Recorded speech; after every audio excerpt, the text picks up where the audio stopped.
Yes, it's me, Mike Stone, and this is the Backseat Driver Podcast.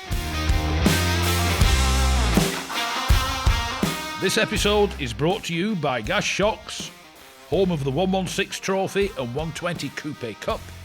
Hoddy Tyres, find the best tyres for your vehicle, supplying all the top brands to keep you covered in every season and every condition.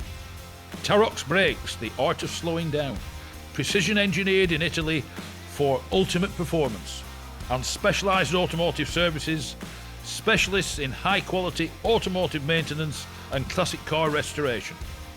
You can find the details of all our proud sponsors for this episode in the show notes. I'd like to welcome to the Backseat Driver somebody who has been described to me as a new author, James Newbold, who, for his first attempt, I don't know whether the word attempt is the correct word to use, has turned out basically the entire history of Formula 3000. His book, Formula 3000, Where Legends Earn Their Stripes by Evero Publishing, is truly a magnificent tome. So, James Newbold, welcome to the Backseat Driver. Thank you very much for having me on. As a first book, this is some serious undertaking. What gave you the impetus to do this? You could say I'm mad, frankly. I have, worked for a long time as a journalist, so writing and motorsport history are two things that I would say are in my wheelhouse. I've always enjoyed longer form features, and being able to do a big hunk of research was always something that I viewed as I enjoyed it rather than viewing it as a pain, really. So I've always sort of gravitated towards projects that maybe a little topics that are a little lesser known and required a bit of research and being able to tell a full in-depth story. I've done various pieces in my time. Last year I did a piece on the history of LaRousse, which I really enjoyed. There's not too many people that are churning out pieces on that, so that sort of gives you an example of I've never really been the one for all the breaking news stories. It was always more sort of deep dives that floated my boat. But Formula 3000 was something that as I learned more about it, I realised how little of it is properly known about. People know the broad brushstrokes of who the champions were and things like that, but a lot of the actual storylines I think had gone massively under the radar, and to the point where they were being forgotten by history, really. So I thought, with the 40th anniversary of it starting out this year, when I started the project it was 2020, so I sort of gave myself 5 years to do it, and thought, well, if I don't do it, then the history may never be told. Because Formula One, you're tripping over histories of Formula One in charity shops, and this hasn't really been told. So, and don't forget remainder bins. It started life at 90 quid. Now it's all yours for a fiver. And before we went on air, I commented. F3000 ran from 1985 to 2004. And it's one of those things, it vanished, and I get the distinct feeling very few people realised, because I hadn't realised until I was kindly sent the book by Evero Publishing, that it went out of existence in 2004. You think, good God, I remember watching it, but it's like you said, it just slipped below the radar, did all this. Yeah, it was a championship that at its peak produced some astonishing talent, some really brilliant racing. Of course, it started out as an open formula for engine manufacturers, chassis manufacturers, and even in 1985, there was a tyre war between Bridgestone and Avon before Avon had the run of the way for the rest of the championship's history. But it was a really good opportunity for a really good formula for designers to cut their teeth, really, and get a good grounding in what it took to really have an influence on multiple areas of the car, where I think, now engineers coming up, learn their trade, running drivers in spec categories where it's effectively a driver training formula to, coach the driver how to drive the car in the most effective way possible to coax the lap time out of the car, rather than really developing parts and bringing new items to the car. So it did change a lot. 1996 was the point when it rebooted to become a single make championship, and for some people the appeal of Formula 3000 was irretrievably damaged, but it did continue to have stonking grids of over 30 cars in 1998, and there were regularly over 40 cars that were attempting to qualify in 1999. So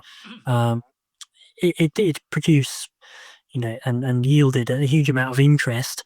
It just sort of dwindled as there was increasing competition from rival categories, and really the promotion, when you speak to lots of people, was the key element that was missing, really. People had the impression that a lot more could have been done on that aspect, and it wasn't, to the point where it sort of had this slow fade of decreasing grids, to the point in 2003, its penultimate season, it dipped as low as 14 cars in Hungary. But you would say that the quality at the front was still there to the end. And when you look at the final Brutti crop, there's a sidebar in the 2004 chapter, speaking to Robert Dornbos. He went to Formula One. Jose Maria Lopez, he won the Le Mans 24 Hours a couple of years ago. Esteban Guerrieri was a winner in the World Touring Car Cup. Alan van der Merwe's career didn't go too much further due to cash shortfalls, but he earned a good living for many years as the medical car driver, and was at the time the reigning Formula 3 champion of Great Britain. So you'd say that all the way through, even if grids did dip a little bit before it obviously changed to GP2 for 05, the quality was there, even if the numbers weren't always there. I mean, I'll just run through some of the names that, shall we say, as the book's title says, where legends earn their stripes. We are Jean Alesi, Christian Fittipaldi, Juan Pablo Montoya, Nick Heidfeld, and if memory serves, Tom Christensen drove as well, I think.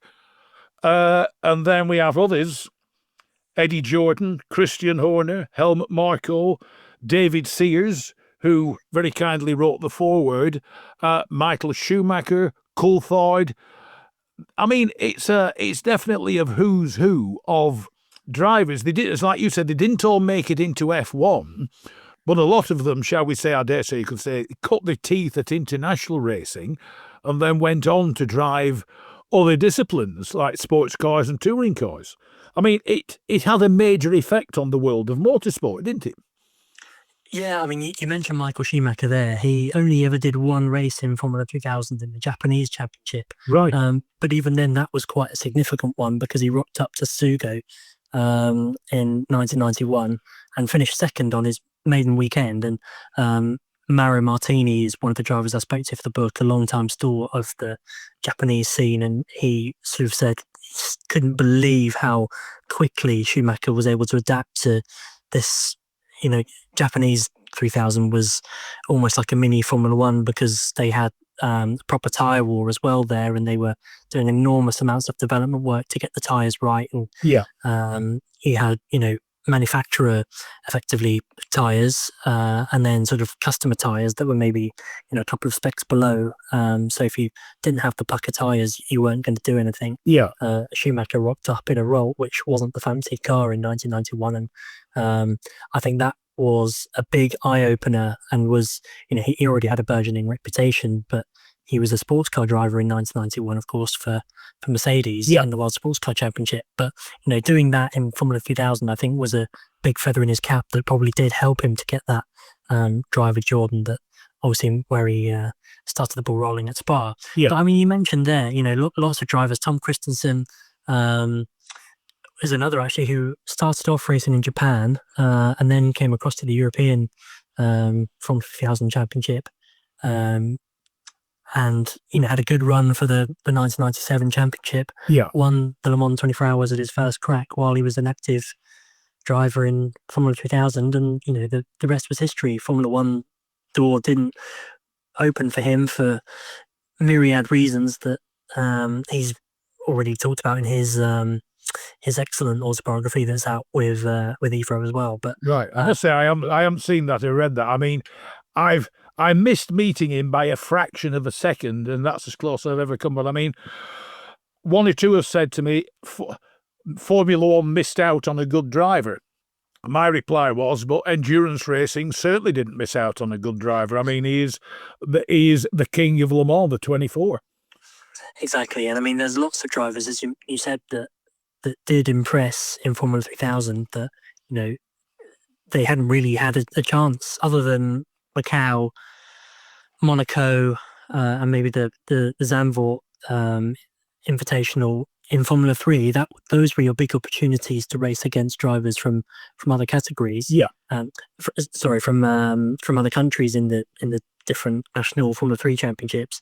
And then it was Formula 3000. That was your big, shop window to Formula 1. And for some reasons, drivers didn't make the cut in Formula 1, but then certainly did impress elsewhere. And I think, I can't remember who it was now. I think it might have been Chris Mower, who was the longtime team manager at the Nordic team, who said, well, anyone who was quick in Formula 3000 was going to be, as a guiding principle, good in Formula 1 and in other categories as well. Yeah. Indianapolis 500 winners like Gilles de Ferran and Kenny Brack, Alan McNish is another who won Le Mans. The legacy of Formula 3000, I think, extends far beyond just what its graduates achieved in Formula 1. Yeah. The one thing I noticed in its early guys, as you commented, there were a variety of chassis and a variety of designs. Some of the F3000 cars looked like F1 cars. Some didn't look at all like an F1 car. They didn't really resemble, I suppose you could say they resembled a lesser Formula single-seater that had got the bigger engine fitted to them. I mean, it was quite unusual early on, wasn't it? It was very diverse.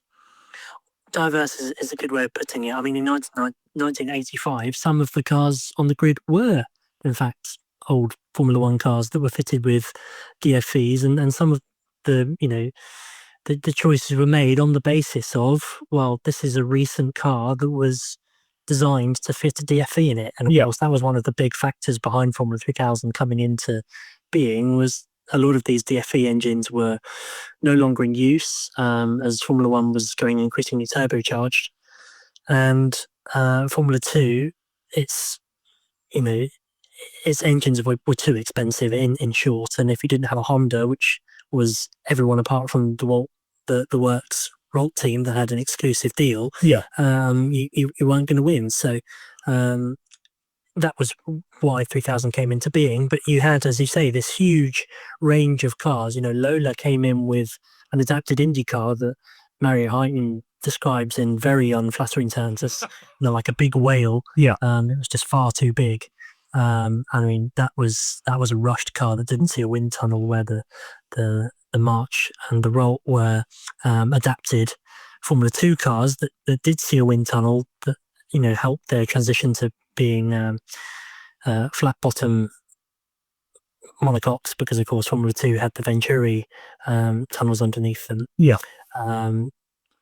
But you had old Formula 1 cars from Tyrrell, from Arrows, from Williams. AGS adapted their Formula 2 car. This was before they were a Formula 1 constructor.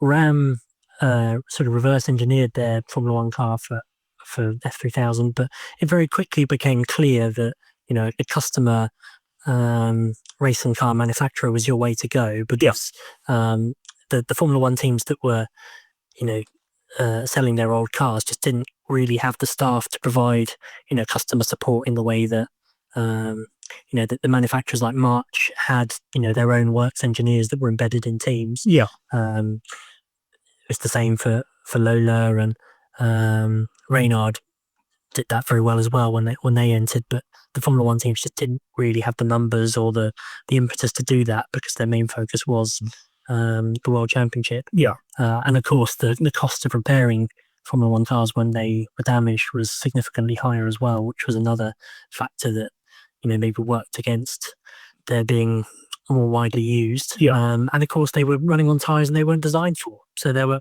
multiple things that actually, when you got down into the nitty gritty of it, didn't quite work out to favour Formula One cars that on paper you would think should wipe the floor with a sort of bodged up March F2 car that has then been, morphed into a F3000 car, and the same for Ront. Yeah. I noticed you mentioned tyres over the duration of F3000. As you said, there were the two brands, and you read where certain drivers weren't able to do a lot with the car, and as soon as the following season were able to switch tyres, all of a sudden, one better term, the car came alive. They could actually make it win. Yeah, this was in Japan. So, in international Formula 3000, it was Avon spec tyres. So the tyres weren't really a factor, but they very much were in Japan. If you had a Yokohama tyre, then you were pretty much guaranteed not to be able to do very much. And Dunlop had periods where they were quite competitive, and at other times not at all. And Bridgestone seemed to be the sort of more stable entity, but Dunlop did manage to get 2 championships against Bridgestone in the Japanese 3000 era. So there were lots of different elements to it. The engine wise, the DFE from different tuners that were preparing them won the first 4 championships, but then the Mugen came in for 1989, and suddenly that was the engine to have for the next 3 years.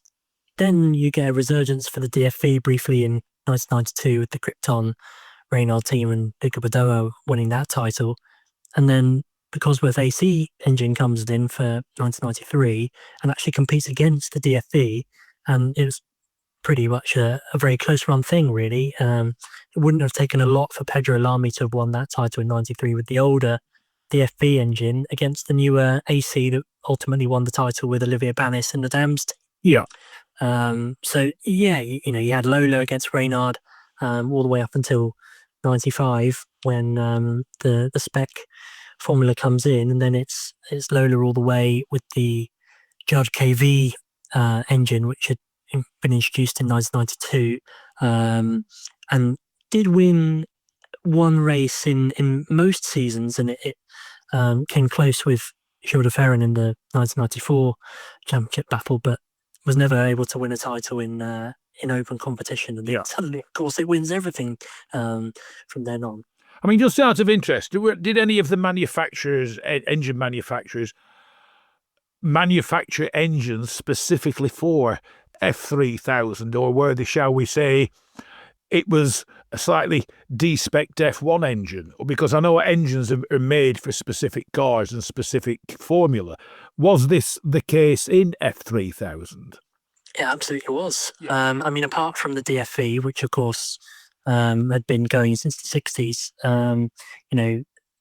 every engine that was introduced afterwards was bespoke for that category, because of course you had the 9,000 RPM rev limit, and so it sort of was logical, really, that an engine that was designed to most effectively reach that point was going to be the way to go.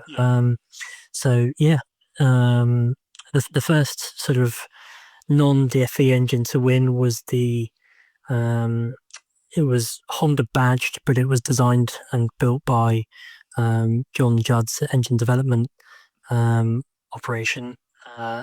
Because I know there's a photograph in the book, and it says this engine is carrying, I think it said the Honda cam covers, where in effect it actually wasn't a Honda engine carrying the underneath the cam covers, but it was running as a Honda. Yeah, I think that's a picture of the Mugen that was in Japanese Formula 3000. Yeah, so it was, it could be a little bit confusing at times in terms of who had actually done watt engine, because at various different points it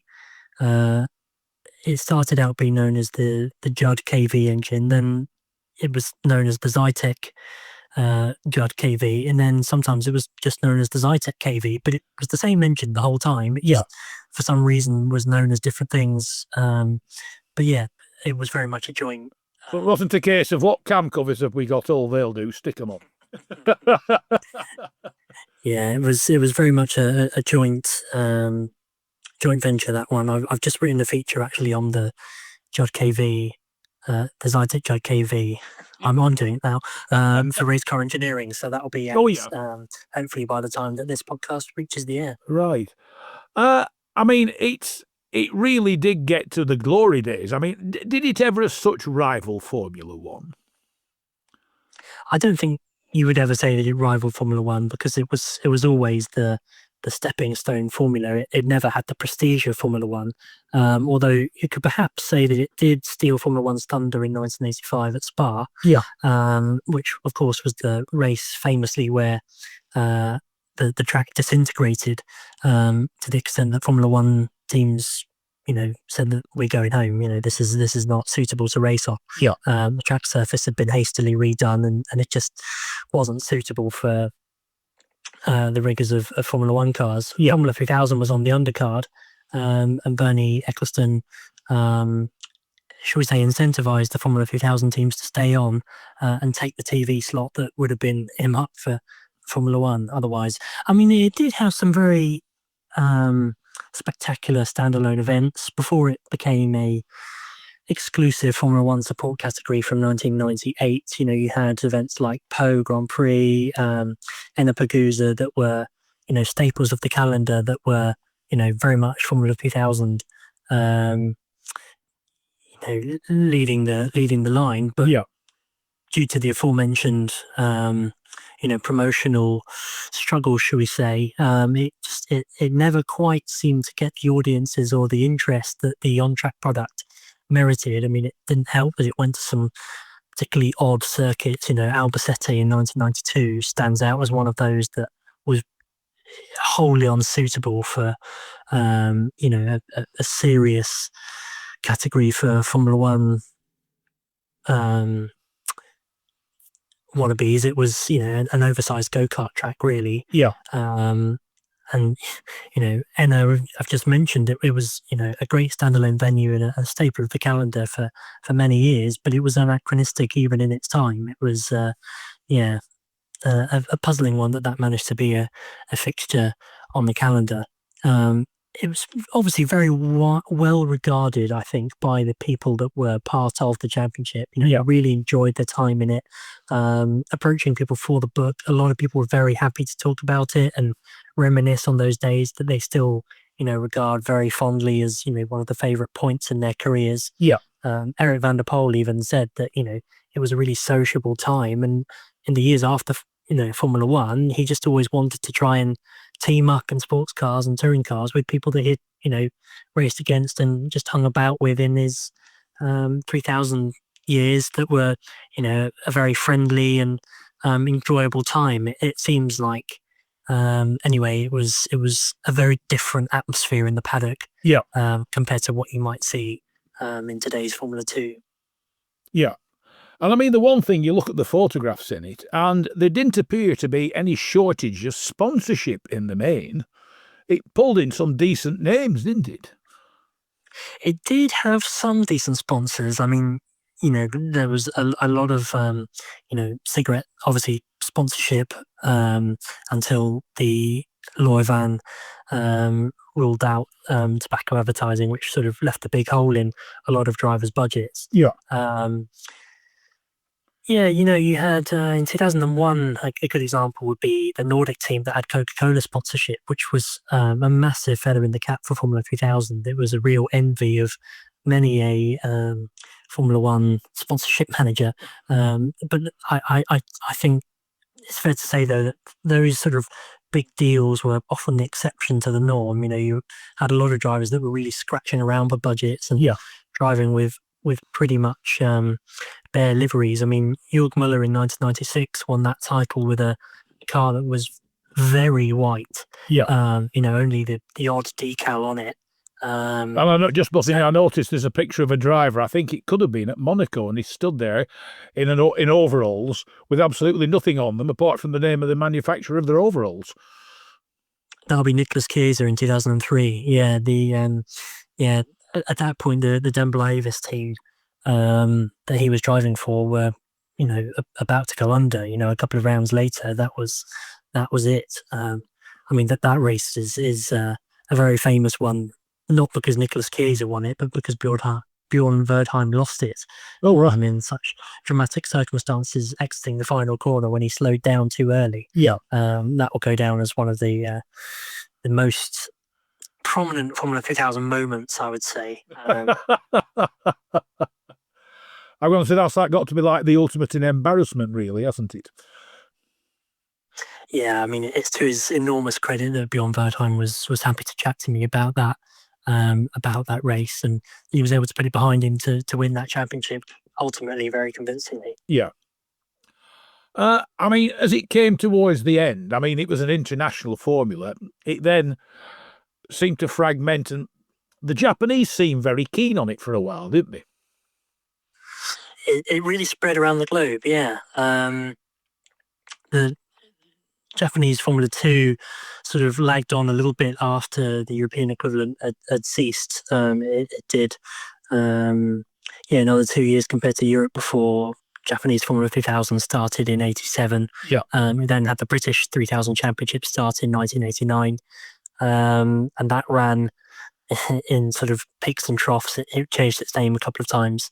And it sort of petered out really after they had a year off in 1995, get back in 96, and then it sort of firmly hit the buffers after a frankly shambolic 3-car race at Brands Hatch in 1997, which Gary Hawkins was very kind to send me the photo of.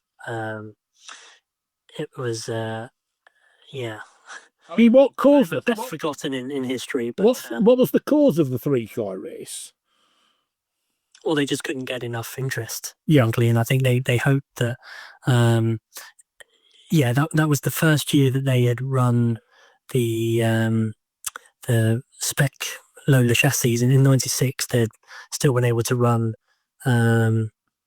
old open era 3000 cars. Yeah, it just didn't really work. I think the market wasn't quite there at that stage for teams to enter both championships.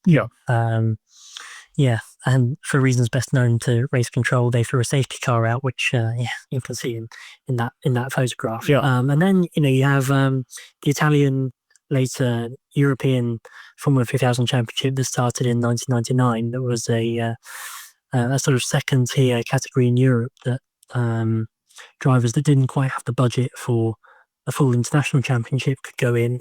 Felipe Massa is probably the best known graduate of that championship, winning it in 2001. You also had some pretty decent pedalers from Britain. You had Warren Hughes and Darren Manning winning races in 2000.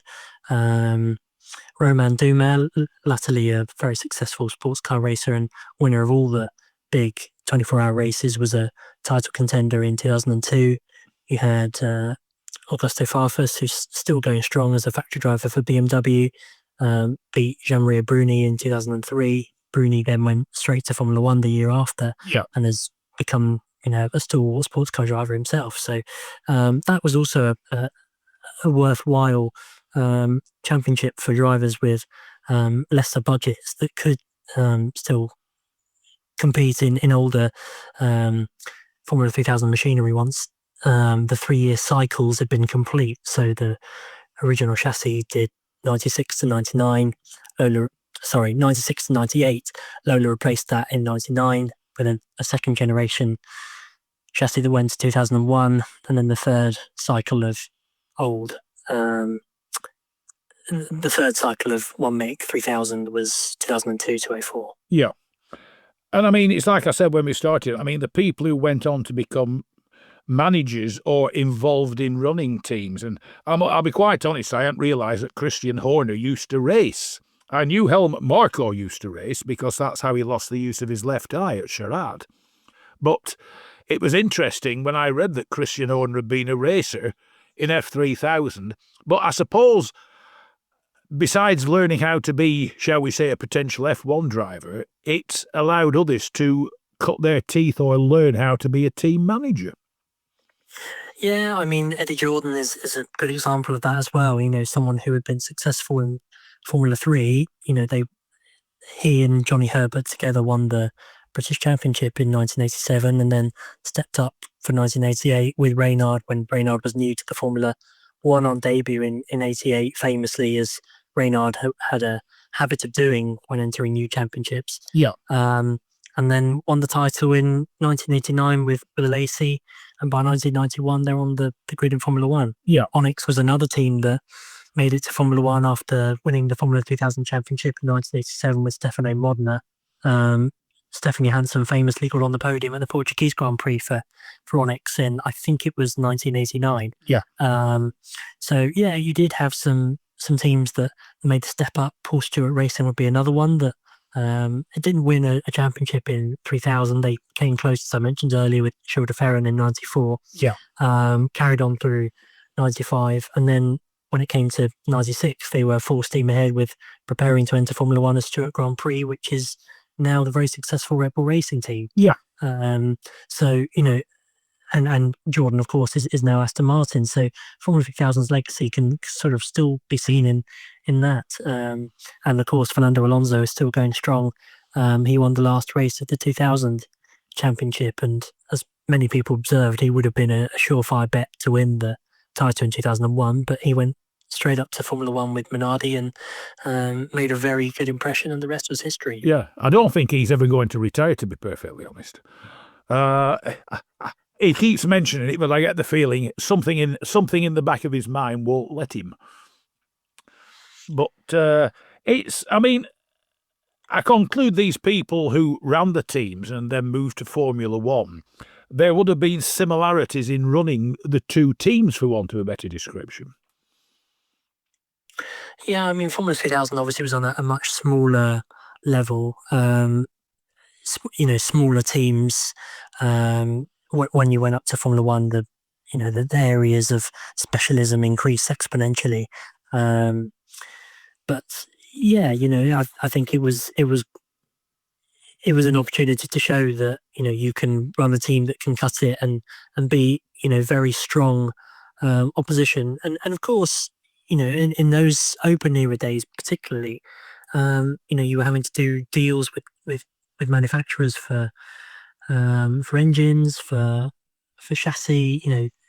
When there were different options, there was that opportunity to barter, to say, well, actually, I've got a Formula 3 champion ready to sign with me. Yeah. Can you do a deal for a slightly cheaper chassis, because it's a surefire bet that we're going to be a success and that will help you sell more cars. Yeah. So it also, I think, did help with the commercial nails as well, for those that did move up. A lot of engineers and mechanics are maybe, not quite so high profile, but would still have picked up an enormous amount from Formula 3000 to go into that holy grail of Formula 1. Yeah.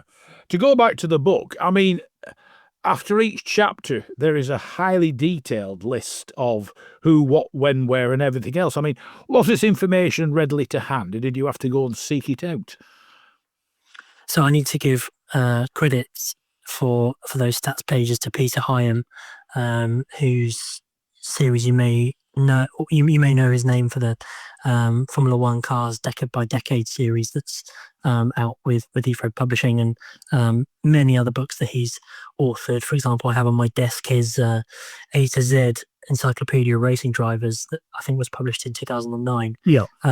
So yeah, he was an invaluable help with putting together those databases of the winners of key races. I particularly like that detail, that it's not just the winners of the international 3000 races. It's sort of chronologically spans across Japan and Britain, when those championships were on concurrently, and then later the European / Italian championship as well. Yeah. So yeah, I have to say a huge thanks to Peter for delving for putting those stats together, and also to Kevin Wood and to Peter Mills, who were super helpful with sourcing pictures from the Motorsport Images archives. I'm based down in Plymouth, so it was not particularly easy for me to get up to London to do all the archive digs that I wanted to do. So they were invaluable in helping to source the images for what I hope is an engaging product. I mean, do any of the cars still survive? They do. The main reason, though, that you don't really tend to see many Formula 3000 cars today is that for not very much more money, you can have a Formula 1 car. Yeah. So you have to be a real aficionado of Formula 3000 to want to spend the amount on the engines that it takes to get them running again when, the costs are very similar to get Formula 1 machinery running. Yeah. There are a few very hardy enthusiasts. Colin Salter is one who has an amazing collection of, I think it's about 5 Formula 3000 cars. Yeah. Including the LAC Championship winner from 89. He has, I think, the Moreno Championship winner from 88, which is being restored.